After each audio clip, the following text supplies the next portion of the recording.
Hello guys, നമ്മളെ വാരണാസി യാത്രയിലെ ആദ്യത്തെ വീഡിയോ ആണ്. എല്ലാവരും പൂർണ്ണമായിട്ട് കാണാൻ ശ്രമിക്കുക, സപ്പോർട്ട് ചെയ്യുക. നമ്മൾ ഝാൻസിയിൽ നിന്ന് വാരണാസിയിലേക്ക് 2 പേർക്ക് 350 രൂപയാണ് ടിക്കറ്റ് ഫെയർ ആയത്. നമ്മൾ ജനറൽ ടിക്കറ്റ് എടുത്താണ് വന്നത്. നല്ല അടിപൊളി ആംബിയൻസ് ഉള്ള ഒരു റെയിൽവേ സ്റ്റേഷൻ ആയിരുന്നു. അപ്പോൾ ആരതി കാണാൻ കണക്കാക്കി പുലച്ചയ്ക്കാണ് നമ്മൾ ഇവിടെ എത്തിയത്. ലേശം കടന്നുറങ്ങി പോയതുകൊണ്ട് നേരം വൈകി. നമ്മൾ അവിടുന്ന് ഒരു ഓട്ടോറിക്ഷ വിളിച്ച് ഓട്ടോറിക്ഷക്കാരൻ പറഞ്ഞ ടൈം ഒന്നും നിങ്ങൾ വിഷയാക്കണ്ട, ഞാൻ ബാലൻസ് ചെയ്ത് തരാം എന്ന് പറഞ്ഞിട്ട് ഓടി പിടിച്ചുകൊണ്ടിരിക്കുകയാണ്. അത്യാവശ്യം നല്ല ഫെയർ ആണ് ഇവിടെ ഓട്ടോറിക്ഷയ്ക്കും കാര്യങ്ങൾക്കും ഒക്കെ റെയിൽവേ സ്റ്റേഷനകത്ത്. പക്ഷെ നമ്മൾ പുറത്തേക്ക് ഇറങ്ങി കഴിഞ്ഞ് കഴിഞ്ഞാൽ അതിൻ്റെ ഒരു പകുതി പൈസയ്ക്ക് നമുക്ക് ഓട്ടോറിക്ഷ കിട്ടും. നമുക്ക് 100 രൂപ ചിലവായിട്ടുള്ളൂ ഈ പറയുന്ന ആരതി നടക്കുന്ന സ്ഥലത്തേക്ക്. റെയിൽവേ സ്റ്റേഷൻ്റെ ഉള്ളിൽ നിന്ന് 300 250 ഒക്കെയാണ് ചോദിച്ചത്. ജസ്റ്റ് ഒരു മിനിറ്റ് നടക്കാനേ ഉള്ളൂ പുറത്തേക്ക്. നമ്മളവിടെ എത്തിയ സമയത്ത് ആരതിയുടെ കാര്യങ്ങളൊക്കെ സെറ്റ് ചെയ്തുകൊണ്ടിരിക്കുകയാണ്. ചെറിയൊരു പ്രാർത്ഥനയൊക്കെ ഉണ്ട്. ആ പ്രാർത്ഥനയൊക്കെ കഴിഞ്ഞതിന് ശേഷം ഇവിടെ ആരതി സ്റ്റാർട്ടായിട്ടുണ്ട്. എന്താണ് ഇതിൻ്റെ ഐതിഹ്യമോ കാര്യമായിട്ടുള്ള ഡീറ്റെയിൽസ് എനിക്കറിയില്ല. അങ്ങനെ ആരെങ്കിലും അറിയുന്നവർ ഈ വീഡിയോ കാണുന്നുണ്ടെങ്കിൽ ഒന്ന് കമൻറ്റ് ചെയ്തോളി. എനിക്ക് തോന്നുന്നത് സൂര്യൻ ഉദിക്കുന്നതിൻ്റെ ആ ഒരു ടൈമിൽ ചെയ്യുന്ന ഒരു സംഭവമാണ്. ഇത് അസ്തമയത്തിൻ്റെ ആ ഒരു സമയത്തും ഉണ്ട്. പക്ഷേ ഈവനിങ് ഭയങ്കര റഷ് ആയിരിക്കും. രാവിലെ അധികം ആളുകൾ വരാത്തതിനെ കൊണ്ട് ഒരു അത്യാവശ്യം നല്ലൊരു വ്യൂ നമുക്ക് കിട്ടും. പിന്നെ എല്ലാവരും മൊബൈൽ ഫോൺ എടുത്തിട്ടാണ് കാണുന്നത്. റീൽസ് ഉണ്ടാക്കുക എന്നുള്ളൊരു ലക്ഷ്യത്തോടു കൂടിയാണ് ഒരുവിധ ആളുകളൊക്കെ ഇവിടേക്ക് വന്നിട്ടുള്ളത് തന്നെ.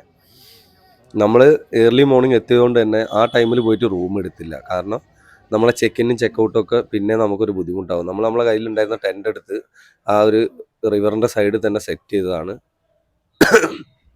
നല്ല ഒരു ആംബിയൻസ് ഒക്കെയാണ് അവിടെ ടെൻ്റ് അടിച്ച് നിൽക്കുക എന്ന് പറഞ്ഞാൽ. കുറേ നായ്ക്കളുണ്ട്, പക്ഷെ ഇവിടുത്തെ നായ്ക്കളൊന്നും മനുഷ്യന്മാരോട് ഒരു അഗ്രഷൻ കാണിക്കുന്ന പോലെ എനിക്ക് തോന്നിയിട്ടില്ല.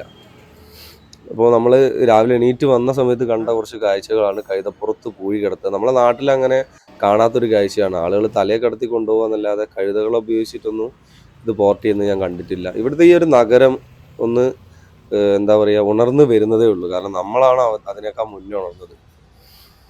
അതിൻ്റെ അടച്ചിട്ടിരിക്കുന്ന ഷട്ടറുകൾ, ഇത് പകൽ സമയത്തൊക്കെ ധാരാളം ബിസിനസ് നടക്കുന്ന ഏരിയയും കുറേ സ്ഥാപനങ്ങളൊക്കെ ഉള്ള ഒരു സ്ഥലമാണ്. ഇവിടുത്തെ പ്രധാന യാത്രാ ഉപാധി എന്ന് പറയുന്നത് ഓട്ടോറിക്ഷ തന്നെയാണ്. ബ്രേക്ക്ഫാസ്റ്റ് കഴിക്കാൻ വേണ്ടി നമ്മളൊരു ഹോട്ടലിൽ കയറിയതാണ്. അത്യാവശ്യം നല്ല രീതിയിലുള്ള ബ്രേക്ക്ഫാസ്റ്റും അഫോർഡബിൾ പ്രൈസുമാണ് അവിടെ.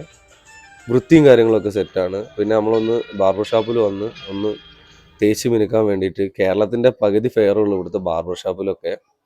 അതും അഫോർഡബിൾ ആണ്. ബഡ്ജറ്റ് ഫ്രണ്ട്ലി ആയിട്ട് ഒരു ട്രിപ്പ് നമുക്ക് വാരണാസിയിലേക്ക് ധൈര്യമായിട്ട് ഇതാക്കാൻ പറ്റുന്നതാണ്. അതായത് പ്ലാൻ ചെയ്യാൻ പറ്റുന്നതാണ്. ഇവിടുത്തെ സ്ട്രീറ്റ് എന്ന് പറഞ്ഞു കഴിഞ്ഞാൽ കാര്യമായിട്ട് ബനാറസ് പട്ട് സാരികൾ, ഡ്രസ്സുകൾ, പിന്നെ ഡിഫറെൻ്റ് ആയിട്ടുള്ള ഫുഡ് ഐറ്റംസ്, ഇവരെ സ്വീറ്റ്സ് ഒക്കെയാണ്. പിന്നെ യാത്രയ്ക്ക് നമ്മൾ ഇറങ്ങി നടന്നാൽ മതി. ഓട്ടോറിക്ഷക്കാരെ നമ്മളെ കൊത്തി കൊണ്ടുപോകാൻ നോക്കിയാൽ മതി. ഞങ്ങളധികം യൂസ് ചെയ്തത് സൈക്കിൾ റിക്ഷയാണ്. ഓരോ ഹട്ടിൽ നിന്ന് വേറെ ഹട്ടിലേക്കൊക്കെ സൈക്കിളിൽ പോകുന്ന സമയത്ത് 10 രൂപ 20 രൂപയൊക്കെ കോസ്റ്റ് വരുള്ളൂ. അപ്പോൾ നമുക്ക് നല്ല രീതിയിൽ എക്സ്പ്ലോർ ചെയ്യാൻ പറ്റും. ഓട്ടോറിക്ഷക്കാർ ബുദ്ധിമുട്ടാണെന്നല്ല പറയുക. ഓട്ടോറിക്ഷക്കാർ നമ്മളെ കയറ്റി കഴിഞ്ഞ് കഴിഞ്ഞാൽ പിന്നെ അവരാളെ കിട്ടുമോ നോക്കിയിട്ട് കയറ്റി നമ്മൾ പോലും അറിയാത്ത കുറേ ആളുകൾ കുത്തി കയറിയിട്ടായിരിക്കും നമ്മളവിടെ എത്തുക. അത് നമുക്കൊരു ബുദ്ധിമുട്ടായിട്ട് തോന്നും. നമുക്കിവിടെ ഒരു കുരങ്ങനെ കിട്ടിയിട്ടുണ്ട് ഇവിടുന്ന്.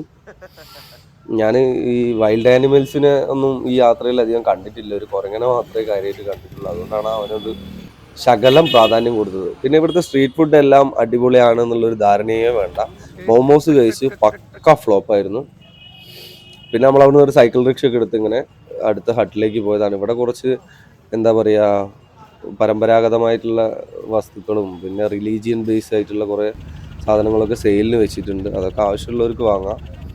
അതിനുശേഷം നമ്മൾ അവിടെ റിവറിൽ ഒരു ബോട്ട് റൈഡിന് പോയതാണ്. ബോട്ട് റൈഡിന് പോകുന്ന സമയത്ത് അവിടെ കയറുന്ന സമയത്ത് തന്നെ ഒരു 3000 3500 പറഞ്ഞിട്ടാണ് തുടങ്ങിയത്. ലാസ്റ്റ് 150 രൂപയ്ക്കാണ് നമ്മൾ ബോട്ട് എടുത്തത്. ഇവിടെ നമ്മൾ പരമാവധി ഏജന്റുമാരെ ഒഴിവാക്കാൻ നോക്കുക. അതായത് ഓട്ടോറിക്ഷക്കാരായാലും ആരായാലും. കാരണം ഇവർ കൊണ്ടുത്തരിക എന്ന് പറഞ്ഞാൽ മാക്സിമം വലിയ കെണികളിലേക്ക് നമ്മളെ കൊണ്ടുപോകുന്നു. പിന്നെ ബോട്ട് എടുക്കുന്ന സമയത്ത് ചെറിയ ബോട്ട് എടുക്കാൻ ശ്രമിക്കുക. അതാകുമ്പോൾ അത്രയും നല്ല രീതിയിൽ നമുക്ക് എക്സ്പീരിയൻസ് ചെയ്യാൻ പറ്റും ആ ഒരു യാത്ര. വലിയ ബോട്ടാകുമ്പോൾ ആ രീതിയിലുള്ള ഒരു എക്സ്പീരിയൻസ് നമുക്ക് കിട്ടില്ല. ഇത് വൈകുന്നേരമുള്ള ആരതി ബോട്ടിൽ നിന്ന് കാണുന്ന ആളുകളാണ്. അത്രയും തിരക്കാണ് വൈകുന്നേരത്തെ ആരതിക്ക്. അതുകൊണ്ട് ബോട്ടിൽ ആളുകൾ കയറി ആ ബോട്ട് അടുപ്പിച്ചിട്ട് ആരതി കാണാൻ വേണ്ടി വന്ന് നിൽക്കുന്നതാണ്. ഇത് അവിടുത്തെ ഒരു പാലാണ്. 2 നിലയായിട്ട് നല്ല അടിപൊളിയായിട്ടുള്ളൊരു പാലം. അതിനെ ഒരു ലൈറ്റൊക്കെ കൊടുത്ത് നല്ല രീതിയിൽ അലങ്കരിച്ചിട്ടുണ്ട്. ഇതൊക്കെയാണ് രാത്രിയിൽ ഇവിടുത്തെ കാഴ്ചകൾ. നമ്മൾ പകൽ എന്തായാലും ഒന്നുകൂടി ബോട്ട് റൈഡ് ചെയ്യും. കാരണം ക്യാമറയ്ക്ക് കുറച്ചുകൂടി ഒരു വിഷ്വൽ ട്രീറ്റ് കിട്ടുക പകലായിരിക്കും. ഇതിൽ രാത്രി ആയതുകൊണ്ട് ക്യാമറയ്ക്ക് കുറേ ലിമിറ്റേഷൻസ് ഉണ്ട്. 150 റുപ്പീസ് ആയതുകൊണ്ട് തന്നെ ഈ ഒരു യാത്ര എന്ന് പറഞ്ഞു കഴിഞ്ഞാൽ നമുക്ക് അത്രയും ബെനിഫിറ്റ് ഉള്ളൊരു സംഭവമായിട്ട് എനിക്ക് തോന്നിയിട്ടുള്ളൂ. ഇതിൻ്റെ ഓരോ ഗല്ലികളുണ്ട്, അതായത് ഇതിൻ്റെ ഉള്ളിലൂടെ നമുക്ക് പോകാൻ പറ്റുന്ന ഗല്ലികൾ. അവിടെയൊക്കെ സാരികൾ, അതേപോലെ അവിടുത്തെ പ്രാദേശിക ഉൽപ്പന്നങ്ങളൊക്കെ നല്ല രീതിയിൽ ബിസിനസ് നടക്കുന്നുണ്ട്. പിന്നെ എനിക്ക് ഇവിടെ ഏറ്റവും ലൈക്കായത് ഇവിടുത്തെ ചായയാണ്. ഇവർ മണ്ണിൻ്റെ ആ ഒരു ഗ്ലാസ് കൊടുക്കുന്ന ഒരു ചായ ഉണ്ടല്ലോ, അത് വേറെ ലെവലാണ്. അതിൻ്റെ ആ ഒരു മസാലയും കാര്യങ്ങളും ഒക്കെ സെറ്റാണ്. പിന്നെ ഇതേപോലെ ബർണർ പോലും നമ്മളെ നാട്ടിലില്ല.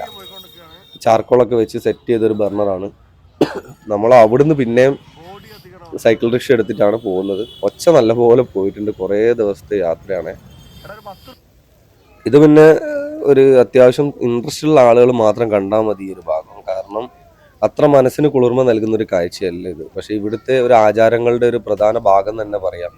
ഈ ഒരു പ്രദേശത്തുള്ള ആളുകളും പിന്നെ ദൂരദേശത്തു നിന്നുള്ള ആളുകൾ അവരുടെ ആഗ്രഹത്തിന് വേണ്ടിയിട്ടൊക്കെ ഇവിടെ വന്നിട്ട് അവരുടെ എന്താ പറയുക, പിതൃക്കളുടെ ബോഡി ദഹിപ്പിക്കുക, അങ്ങനെയുള്ള കാര്യങ്ങളൊക്കെ ചെയ്യാറുണ്ട്. അതിനുശേഷം ഇവരെ ചാരം ഈ ഒരു നദിയിൽ ഒഴുക്കി വിടുക എന്നൊക്കെ പറയുന്നത് ഒരു പാപമോക്ഷമായിട്ടാണ് ആളുകൾ കാണുന്നത്. ഒരു പ്രത്യേക വിഭാഗം ആളുകളാണ് ഇവിടെ ബോഡി ദഹിപ്പിക്കാനൊക്കെ നിൽക്കുക. പിന്നെ അതിൻ്റെ ഇടയിൽ നമുക്ക് കുറച്ച് ആഘോരീസിനെയും മറ്റു ടീമിനെയും ഒക്കെ കാണാൻ കഴിയും. ഒരു വേറിട്ടൊരു അനുഭവമാണ് ഈ ഒരു സ്ഥലത്ത് വന്നിട്ട്. നമ്മളെ കാണുന്നതും നമ്മളെ മനുഷ്യൻ എന്ന് പറയുന്ന ഒരു കാഴ്ചപ്പാടും അതിനൊക്കെ വലിയൊരു രീതിയിലുള്ള വ്യത്യാസം നമുക്ക് ഫീൽ ചെയ്യും ഇവിടെ വന്ന് നിൽക്കുമ്പോൾ. ഈ ഒരു സ്ട്രീറ്റിൻ്റെ അടുത്ത് തന്നെ നമുക്ക് ചായ, സ്വീറ്റ്സ് ഇതൊക്കെ കിട്ടുന്നുണ്ട്. ഈ ബോഡി ദഹിപ്പിക്കുന്ന സ്ഥലത്ത് കൂടിയും ചായ വിറ്റ ആൾക്കാർ നടക്കുന്നുണ്ട്. ബോഡീൻ്റെ മറികടന്നൊക്കെ പോയിട്ട് ചായ വിൽക്കുന്നവരുണ്ട്. നമ്മൾ സ്വീറ്റ്സ് ഒക്കെ ഇവിടുന്ന് ഒരു സ്വീറ്റ് ബൾക്കായിട്ട് വാങ്ങുന്നതിന് പകരം ഞാനൊക്കെ ചെയ്തത് എന്താണെന്ന് വെച്ചാൽ, അവർ 100 ഗ്രാമിന് ഇത്ര രൂപ എന്ന് പറയുമ്പോൾ ആ 100 ഗ്രാം 2-3 ഐറ്റംസ് ആയിട്ട് വാങ്ങുക. അപ്പോൾ നമുക്ക് എല്ലാം ട്രൈ ചെയ്യാൻ പറ്റും. ഇവിടുത്തെ ഫുഡ് പോലെ തന്നെ പർച്ചേസും നല്ല അഫോർഡബിൾ ആണ്. അപ്പോൾ നമ്മളെ അടുത്തൊരു വീഡിയോ വരുന്നുണ്ട്, എല്ലാവരും കാണാൻ ശ്രമിക്കുക. Thank you.